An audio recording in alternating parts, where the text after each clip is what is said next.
guys want to take, I don't want you to have to stand, so, yeah, there's seats though. That's good. Ken, Billy, there's, yeah, I'll just lay it.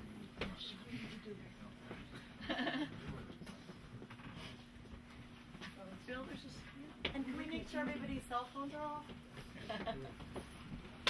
Yeah. Everybody got a seat? How about here? Yeah, sure. Ken, you can get some. Billy, you want a seat? Want a seat? I don't know, you have to stand.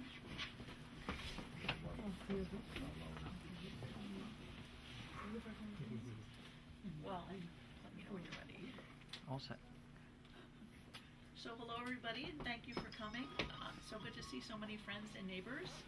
I take it as a personal compliment that you're here today instead of out there shopping, although you've seen how wonderful this store is and how many good things there are to get. And if you have American Express and you sign up for Small Business Saturday, there's a coupon and everything, so it's very, very good. So today is Happy Small Business Saturday. This is a wonderful small business with lots of local products and cool things. So before we get started talking about new love poems, as opposed to old love poems or middle-aged love poems, one thing I feel very lucky about is that we're living in a very good time for poetry. It used to be those of us who really love poetry were few and far between, and we hardly met each other or could talk to each other. But recently a woman in Israel posted one of my poems, and a Japanese veterinarian Facebooked me and told me he enjoyed my poetry. Wow. And a fellow in Casablanca Googled my book and liked it. So now we can find each other, which is really lovely, and I'm enjoying that fact.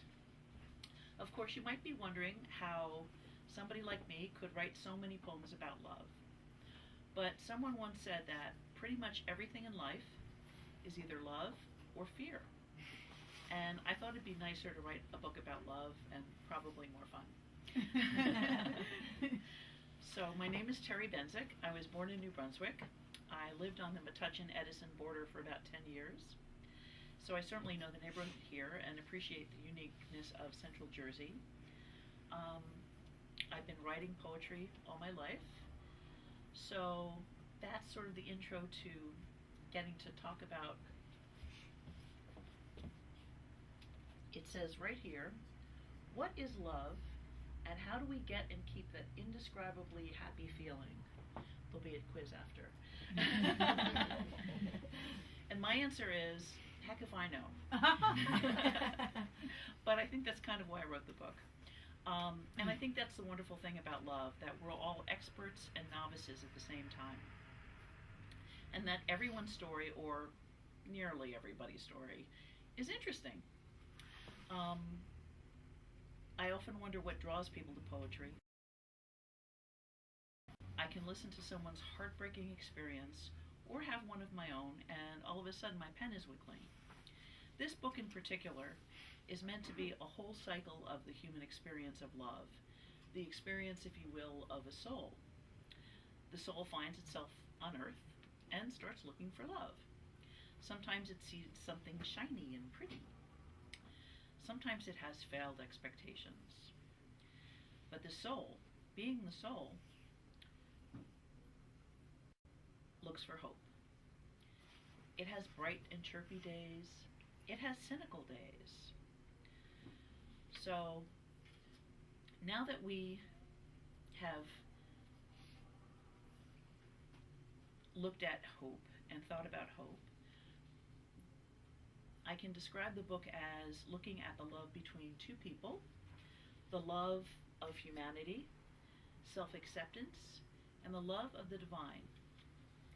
And that thing that is greater than us, that big experience of love, that is to me the thing that causes love to live beyond ourselves. That's the thing that connects us to each other, our concept of the divine and to the universe. But let's start at the beginning, because I think you want to hear poems. The very first poem is called Upon Seeing Stuart Granger in the Deli on 57th Street.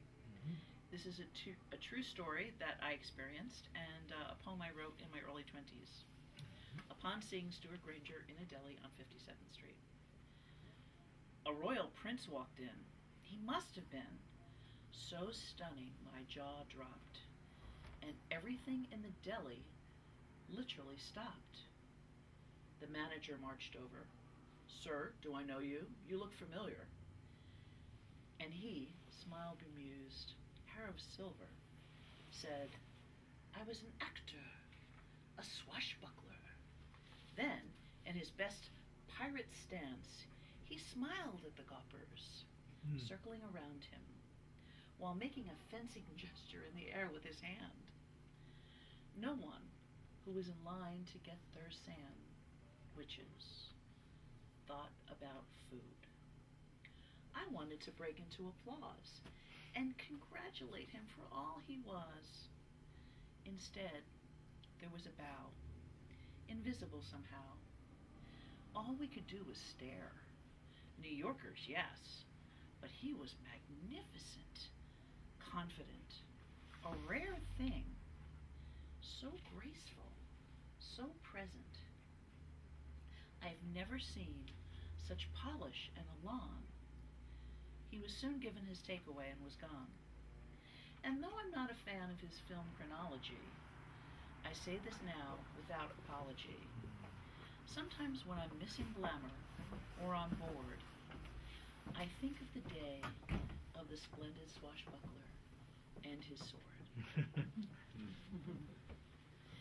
Now, sometimes the idea of love can put us in a daze. Here is the poem Lost. I was driving, and I got lost.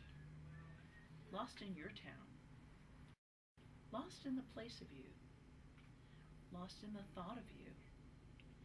Lost in the eyes of you. Lost in the you of you. Lost. I knew I was going somewhere, but my heart took its own direction. Lost, but not alone. All right. And as Eric Clapton said, musical reference, why does love have to be so sad? Again, hanged if I know, but here's a poem called The River. An ancient soothsayer told me, in another life, I was a Chinese boy whose twin brother married well. I was not content. There was a special girl, yet my time was spent waiting for the right moment to speak of my intentions. One day, I discovered the girl I loved was taken to a village far in the north. My heart was on fire, and I found myself cursing fate for bringing you to a place I could never even imagine. I traveled for days, and soon grew hungry, finding little food. Hearing news of you in the wind, I journeyed to a powerful river that lay between us. Tired and not a good swimmer, the river put out the light inside of me. In this life, I faced that river over and over to try to get to you. When will this journey end in happiness? But sometimes, we're just looking for the right person. Does anyone know who Grace Darling is? I'm not going to put anyone on the spot, including anyone who might be in high school or in college. She's mentioned in the book Brideshead Revisited. She's a famous English woman who saved a group of people who were shipwrecked in a storm. She lived with her father in a lighthouse, and there was a raging storm, and they saw a boat that was smashed on rocks in England. And the fact that she was named Grace Darling only added to her cachet and made her a big star in England when they found out that this woman named Grace Darling rowed out, saved all these people's lives, rowed them back to shore, and was this big heroine. Mm. But these days, sometimes you just seem to meet people who act as though they're shipwrecked and in a storm. So this poem is called With Love to Grace Darling.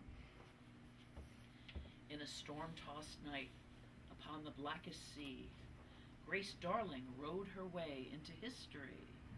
Seeing the crippled craft from the lighthouse nest, she saved their lives and by England was blessed. I do know some lives need saving. If you're in the path of a meteor, for example, or tied to a railroad track, then I say, thank God for heroes. Mm-hmm. But I meet too many men who say, I've wrecked my life upon the rocks of my own unhappiness. Save me, save me. Well, I've tried it, kiddo. It seldom works. Plus, there's rarely a medal for the heroine, or even a respite from rowing, rowing, rowing your boat. Plus, it's very tiring. How much better for you to save your own life? To come to me, not grasping and gasping and storm-tossed. To come to me serene and happy and not needing a thing. To be called a saving grace puffs the ego.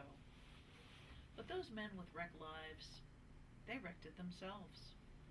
Only they can fix it. And they only wind up resentful that you tried and tried, and their life is still in pieces. Come to me as your equal. Do not ask me to be your savior. Saving yourself would make you much cuter. Plus, there wouldn't be that lopsided inequality that makes for so much teeter-tottering and less real exchange. Now, I, for one, consider Grace Darling one of my personal heroes. However, for the record, I've noted the brave girl died alone. Mm-hmm. Sometimes we want to come out of the storm and dance with the Starfish King. I shall meet you, this is called the Starfish King. I shall meet you in the sea, under a coral canopy. We will swim without a care, play hide and seek in lobster's lair, explore the bay throughout the day. We'll have our lunch on a clamshell tray. I'll weave for you a starfish crown from oyster beds where pearls abound. And you will hold the trident true, made by the fairies just for you. For you will soothe me with your smile, and we shall rest a little while. And you can be my starfish king, and in my mermaid's voice I'll sing. For we are merry as can be, and Thursdays you will sing to me. And we will go on seahorse rides, on sunny days, in gentle tides. So come now, be my starfish king. There's nothing that you need to bring. Just close your eyes and joyful be. Our thoughts will take us to the sea. And someday, if we're old and gray, it doesn't have to be that way. Our starfish kingdom waits so near. Just hold the conch and you shall hear. Let's swim out to the tidal pool, and o'er the algae we shall roll. So come now, be my starfish king, and in my mermaid's voice I'll sing. Right. We're coming to the end of the presentation, just a couple of more poems. This poem I wrote about those wonderful cherry blossom trees that line Main Street in Metuchen and George Street in New Brunswick. It's how I always feel when spring begins. Cherry blossoms. Each year, nature sneaks up on me. That riot of color. I mean, white, gray, and brown for months. And then, pink. Who but nature would startle so? Pink. The audacity. Pink little buds and blooms. Ephemeral and lasting no time at all. After a few short, then it's showering buds in your hair. Who could ever be in a bad mood? Who could forget that love exists with bits of pink flowers in your hair?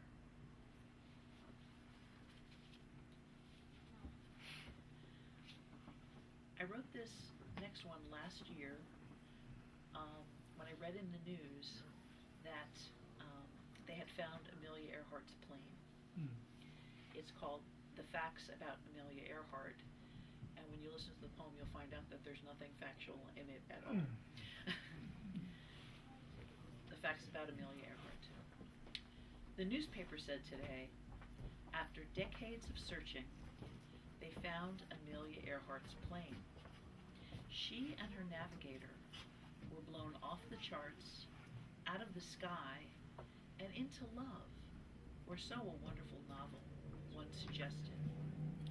Was there ever such a place they inhabited where two people who knew themselves could meet each other?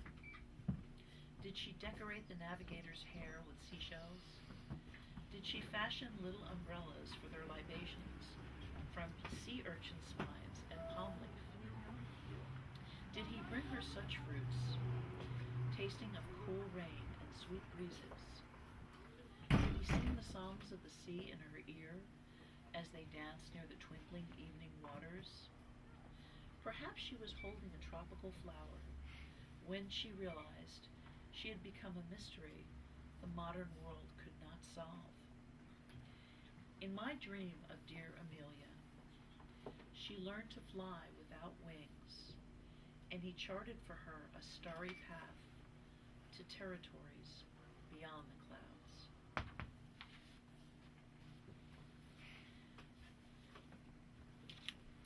This next poem's about 9/11, and it's called The Buddha of the Holland Tunnel, a true story of what remains.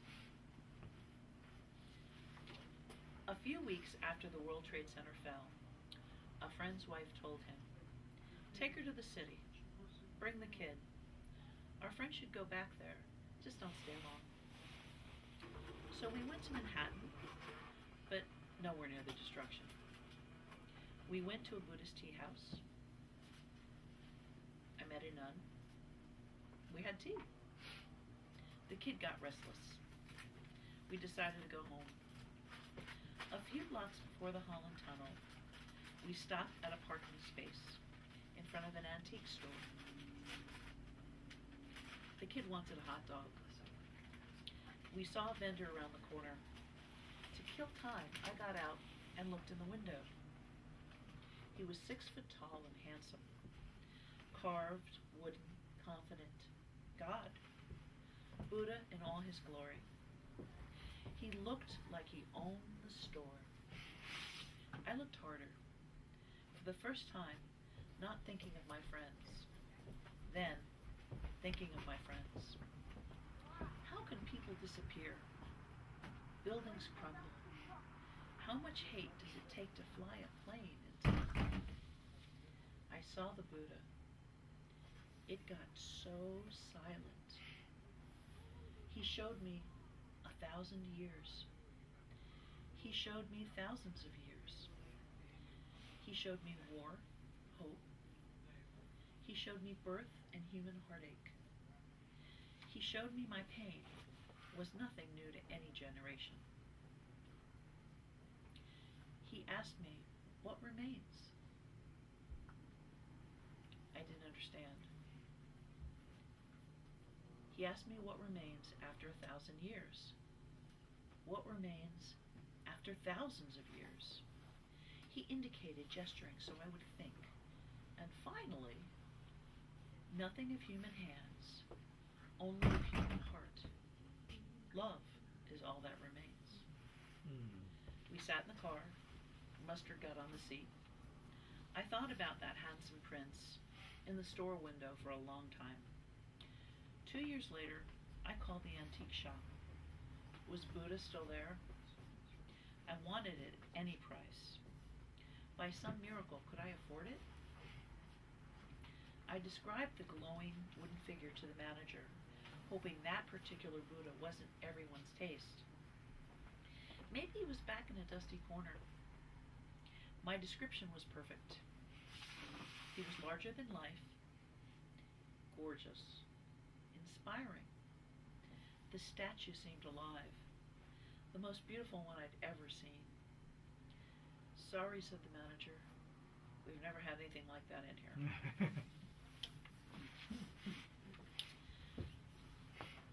What they never said, the healing poem. Your mother never told you. Your father might have hinted at it, but that was long ago, and you were so young, he probably thought you knew. Your lovers never told you. Don't blame them. They were afraid that saying it would make them weak. Since you were never told, I will tell you. You are blessed. You are loved. You are as wondrous as the design on a peacock's feather. You are desirable, as touchable as rose petals. You are silk and steel, water and fire. Do not think you are nothing. You are everything. Now that you know the truth, keep this paper and look at it. You should have heard this all along. I never want you to forget. And this is the last poem. And for me, it sums what the journey of the book is about. And everyone looks for an ecstatic experience of love, and this is my concept of what is ecstasy. And it's called ecstasy. The rescuer saved the little girl. Everything's going to be all right. I passed the test. No one got hurt. She cares. It's here. We made it. Good triumphed over evil. We proved the doctors wrong. The results are clear. I got first prize. It's really mine. As good as it gets, there's more. No matter what I did, God loves me. No matter what. That's crazy, that kind of love. The kind of love that says all is forgiven every single moment. That's crazy. Maybe crazy love, but real. In New York, they don't believe this. They think it's delusional. Nuh-uh. Read enough, learn enough, know enough. You know where you find out? It's not where you were looking. Then one day a hint, then another. If you're brave enough to enter the cave of your heart, you find it's in there. That's what I know. Truly, that's what I have. That love that tells me I am loved beyond my looks, my age, my character, my brains, my abilities, my possessions, what I've done and what I haven't done. I am loved because I am loved. The light inside of us is that great. You want love? It's there inside you. Think about it. Feel it. It makes you so happy you could burst. No matter what happens, it's there. That's ecstasy. So,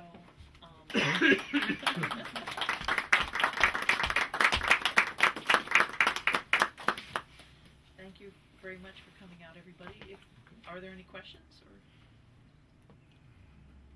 Because if there's not, then thank you, and happy shopping today. Okay. Thank you. Thank you. Thank you.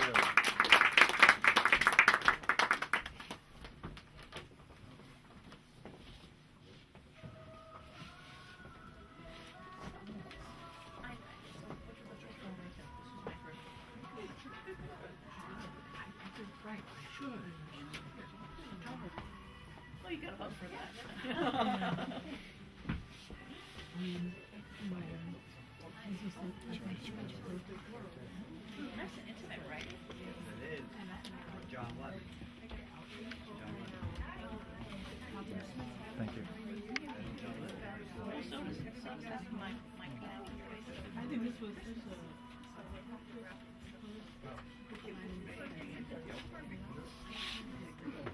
Thank you very much. I'm also a poet. I was born in New Brunswick, actually. Oh my goodness. Now I live in Metuchen.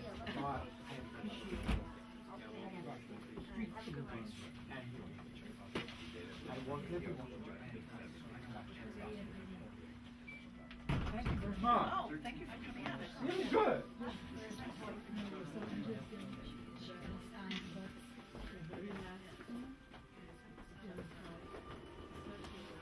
slam dunk.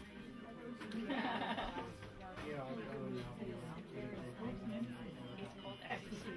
Like I said, it's the summation of the journey. But there's a lot of little, the journey takes you to places before you come to that, right?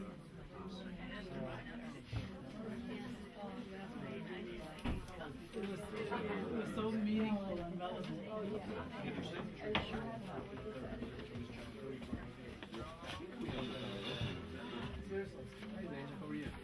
Hi, how you been? I'll bring you After so many years, I see on the train. It was like a few months ago. Oh yeah. Come black. Yeah. How do you know I that? got it. Wow. Rude awakening. How do you know that? What? How do you know that? We live in the same building. Oh, now. We've known each other for 7 years. Very inspires me to and you read. live close, yeah, so Yeah. many years before.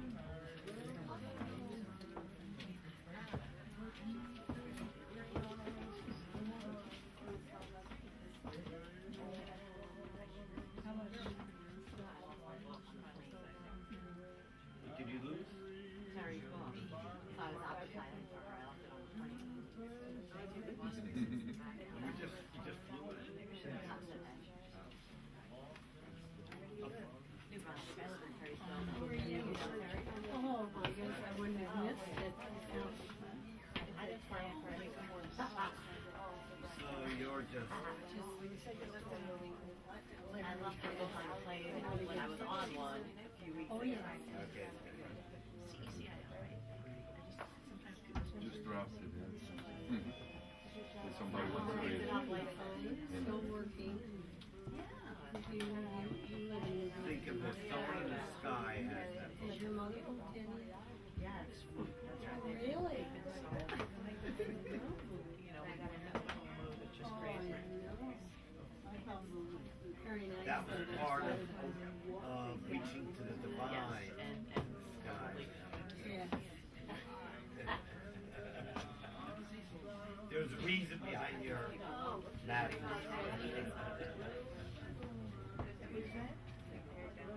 You gotta look at things